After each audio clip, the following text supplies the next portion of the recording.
Salve, salve meu povo, professor Diogo Xavier na área, para uma aula hoje, a primeira aula de Sociologia para o concurso da Guarda Civil Municipal de João Pessoa. Lá no seu edital está pedindo Sociologia. Então hoje nós vamos começar a falar sobre esse conteúdo que é tão importante. Nós estamos aqui dando esse conteúdo que tem História e Sociologia e estamos em processo de elaboração da nossa apostila. Algumas pessoas já falaram comigo, falem comigo durante essa semana, estou trabalhando nisso e em breve sairá uma apostila com conteúdo e questões para a Guarda Municipal de João Pessoa. Beleza, meu povo? Então, você que chegou até aqui, curta, comente e compartilha. Segue o nosso canal, ativa as notificações, porque aqui você terá material gratuito para o seu concurso de Guarda de João Pessoa, PMPE e outros que virão mais pra frente. Beleza? Vamos nessa. Como é que começa a Sociologia? Primeiro, o que é a Sociologia? Ela é o estudo do ser humano em sociedade. E ela é, inclusive, uma ciência nova. Por quê? Ela surge ali no século XIX, a partir do processo da Revolução Francesa e do processo da Revolução Industrial, que é quando o ser humano ele começa a agir em sociedade. Ah, professor, mas antes nós temos civilizações? Temos, mas não como no modelo atual capitalista de sociedade que nós temos. Então, esse modelo que nós estudamos de sociologia é o ser humano nesse tipo de sociedade. Tudo bem? Então a sociologia ela estuda o ser humano dentro do seu contexto e como é que a gente pode ter essa relação do ser humano com os seus pares e a sua relação também dentro dos organismos sociais. E aí o seu edital ele vai falar justamente sobre esse princípio da sociologia. Como assim? Ele fala aqui na minha filinha aqui que ele está dizendo para entender as teorias sociológicas. Então, quais são essas teorias que a gente vai ter quando a gente entende, quando a gente estuda a sociologia? Então, ele fala aqui sobre 3 tipos que a gente precisa compreender. Então, quando a gente fala sobre os tipos de teoria, é sempre o seguinte, olha, alguém vai fazer um estudo sobre a sociedade a partir de alguma coisa. Tá entendendo isso? Então, alguém vai estudar a sociedade partindo de tal pressuposto. E aqui eu quero que você entenda logo uma coisa para quando a gente entende sociologia. Você, na sua condição de estudante de concurso, você não tem que concordar ou discordar. Você tem que entender o que aquela pessoa está dizendo. Tudo bem, meu povo? Depois de entender, aí você diz concordo ou discordo, tá certo? Só para você não dizer, isso aí tá errado. Calma, primeiro você entende o que aquela pessoa está falando quando ele pensa a sociologia. Porque para a gente entender a sociedade, existem diversos âmbitos. E eu vou começar mostrando isso aqui para vocês. O primeiro modelo disso é o do funcionalismo. Pode anotar isso. Teorias sociológicas. A primeira delas é o funcionalismo. Então, um cara chamado Émile Durkheim, você não precisa decorar o nome dele, mas é bom que decore isso, Émile Durkheim, que é considerado um dos pais da sociologia. Ele vai dizer que a sociedade ela funciona como um corpo. Para este corpo existir bem, ele precisa estar em equilíbrio. Então, qual é a grande palavra quando a gente pensa no funcionalismo? É o equilíbrio. Então, quer dizer, eu não posso exagerar em nada no meu corpo, porque senão aquilo vai me prejudicar. Então, sei lá, se vocês vão fazer um concurso aí, se você estudar demais a parte intelectual, né, e não focar na parte física, o que vai acontecer? Tu passa na prova e reprova no TAF. Estou dando um exemplo, certo? Então, quando um grupo, uma área do nosso corpo, ela está forte demais, ou ela está sendo exercitada demais e a outra de menos, isso vai prejudicar o nosso funcionamento. Então ele prima nessa ideia do funcionalismo pela lógica de um organismo. E este organismo, ele necessita de estar em pleno equilíbrio, em harmonia,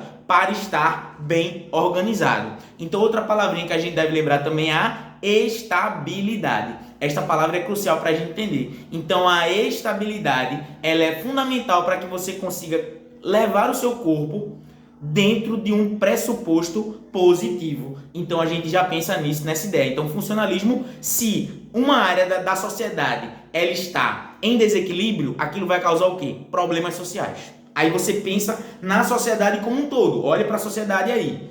Se alguma coisa na sociedade desequilibra todo o funcionamento do organismo. Pensa nisso. É dessa maneira que ele pensa o estudo da sociologia e a compreensão da sociedade. Beleza?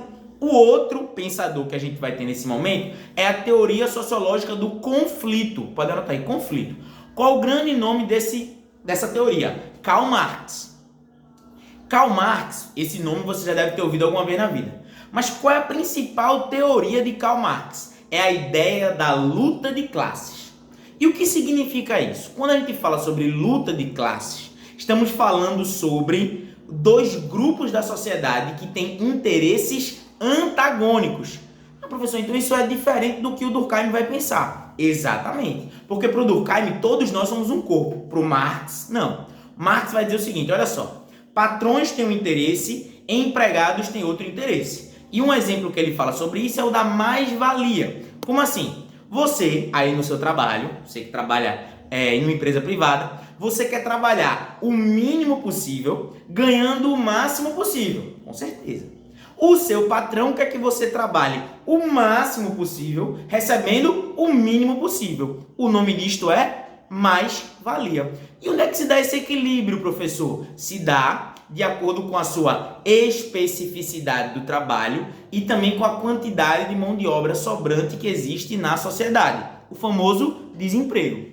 Quem nunca ouviu aquela velha história de se você não quiser, tem uma fila de gente lá fora querendo trabalhar o seu trabalho, querendo trabalhar no seu lugar. E aí isso o que é que você faz? Não, eu tenho que trabalhar, eu tenho que fazer isso aqui mesmo, porque senão eu vou ficar desempregado. O nome disto é mais-valia. Então quer dizer que se tivesse um pleno emprego, o salário seria maior. Exatamente. Uma das grandes questões quando tem pouco desemprego é o aumento da média salarial. Entenderam isso? Então isso é crucial para a gente entender a teoria sociológica de Marx, que é a teoria do conflito. Então olha, Durkheim. A sociedade é um conjunto, ela é um equilíbrio, ela é um corpo que precisa de equilíbrio. Karl Marx, a sociedade ela tem interesses antagônicos. Trabalhadores, proletariado versus patrões ou burguesia. Esses interesses são antagônicos, são diferentes classes lutando entre si. Se liga nisso, que é muito importante para você conseguir compreender o que a gente entende por teoria do conflito em Karl Marx e essas diferentes estruturas sociais.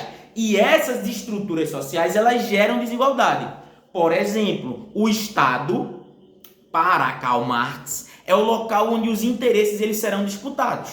Então, quando a gente pensa no direito, quem é que elabora as leis? Quem tem mais condições financeiras vai pressionar o Estado para aprovar leis que produzam coisas positivas para ele. Então o Estado ele não é neutro. O Estado ele é também uma disputa de interesse dentro de uma sociedade. Se ligou nisso? Então é crucial para conseguir entender esse processo que a gente fala de Marx. E o último é o interacionismo simbólico. O que significa isso? Os símbolos produzem coisas na sociedade e eles produzem percepções a respeito de quem nós somos.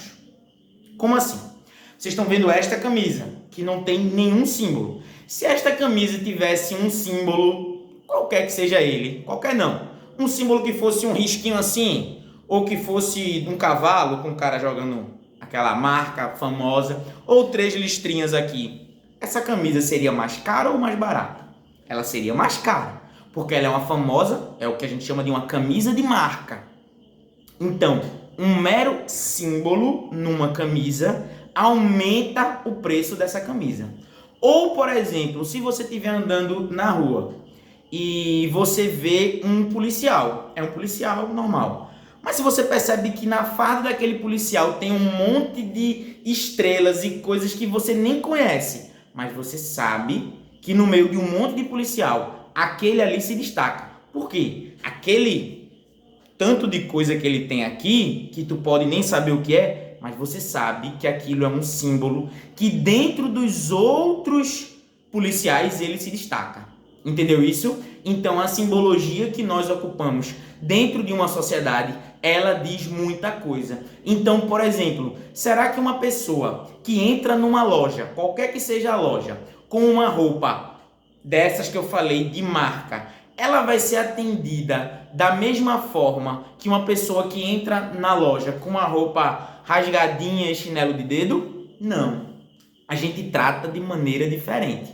Ah, professor, eu trato todo mundo igual. Veja, você pode até dizer que trata todo mundo igual, mas no seu subconsciente você tende a tratar as pessoas pela roupa que elas utilizam, mesmo que você queira tratar todo mundo igual. É inconsciente isso, você tratar aquela pessoa de forma diferente. Tá entendendo isso? Então esta relação, ela é diferente de chegar uma pessoa de terno e gravata no local, pode não ser ninguém, pode não ser nada, mas se a pessoa chega de terno e gravata, chega com a roupa arrumada, você tende a entender que ela ocupa um cargo na sociedade que demanda um tratamento diferenciado, mesmo que dentro dos princípios da sociedade nós saibamos que todos devem ser tratados igualmente. Estão entendendo isso? Então isto é o interacionismo simbólico. Compreende, minha gente, que nós tratamos as pessoas de maneira diferente e o lugar que elas ocupam tem marcas, tem símbolos. Então um pastor entra numa igreja de terno e gravata, até para ser diferenciado dos demais. Então o pastor entra numa igreja com aquela roupa para quê? Porque ele acha bonito num sol quente de João Pessoa, o pastor está de terno e gravata? Não, mas o pastor sabe que até para as pessoas ouvirem ele precisa usar aquela roupa. Para um advogado ser respeitado, ele precisa estar de terno e gravata. Estão entendendo essas relações? Então isto é o simbólico. E o símbolo fala muito dentro de uma sociedade. A gente tem um pensador sobre isso que vai ser muito denotado sobre isso, que é o Bourdieu. O Bourdieu fala muito sobre as questões simbólicas dentro de uma sociedade. Beleza, meu povo? Entenderam essas 3 formas dentro da sociologia para a gente conseguir entender a sociedade. Massa? Gostou do vídeo? Curta, comente, compartilhe, que a gente vai produzir muito mais. Tamo junto, forte abraço, até a aprovação.